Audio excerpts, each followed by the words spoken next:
উচ্চ মাধ্যমিক শ্রেণীর বোর্ড পরীক্ষায় সবার প্রথমে এমসিকিউ পরীক্ষা দিতে হয়।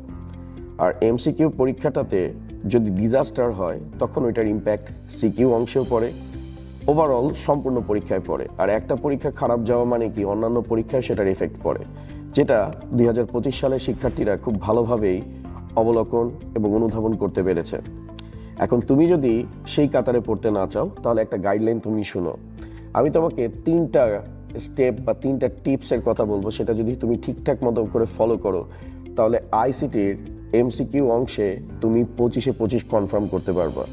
প্রথমত হচ্ছে তোমার বোর্ড পরীক্ষার জন্য যে লাইনগুলো এমসিকিউর জন্য গুরুত্বপূর্ণ সেগুলোকে গুরুত্ব সহকারে পড়া, দাগিয়ে দাগিয়ে পড়া। দ্বিতীয়ত হচ্ছে বোর্ড প্রশ্ন অ্যানালাইসিস করা। আর থার্ড, তোমাকে প্রচুর পরিমাণে প্র্যাকটিস করা। তো এখন তোমার প্রশ্ন হইতে পারে, তো বাজারে তো অনেক বই, আমি কোন কোন বই ফলো করবো আর আমি কেমনে বুঝবো কোন লাইনটা খুবই ইম্পর্টেন্ট? তো তোমার টেনশন নেওয়ার কিছু নাই, আমি তোমাদের জন্য নিয়ে এসেছি আইসিটি এমসিকিউ অ্যানালাইসিস মেগা বুক। এই বইতে প্রত্যেকটা অধ্যায় থেকে, প্রত্যেকটা টপিক থেকে যে যে লাইনগুলো এমসিকিউর জন্য খুবই গুরুত্বপূর্ণ সেই লাইনগুলোকে খুব সুন্দরভাবে এখানে সিরিয়াল ওয়াইজ গুছিয়ে দেওয়া হয়েছে।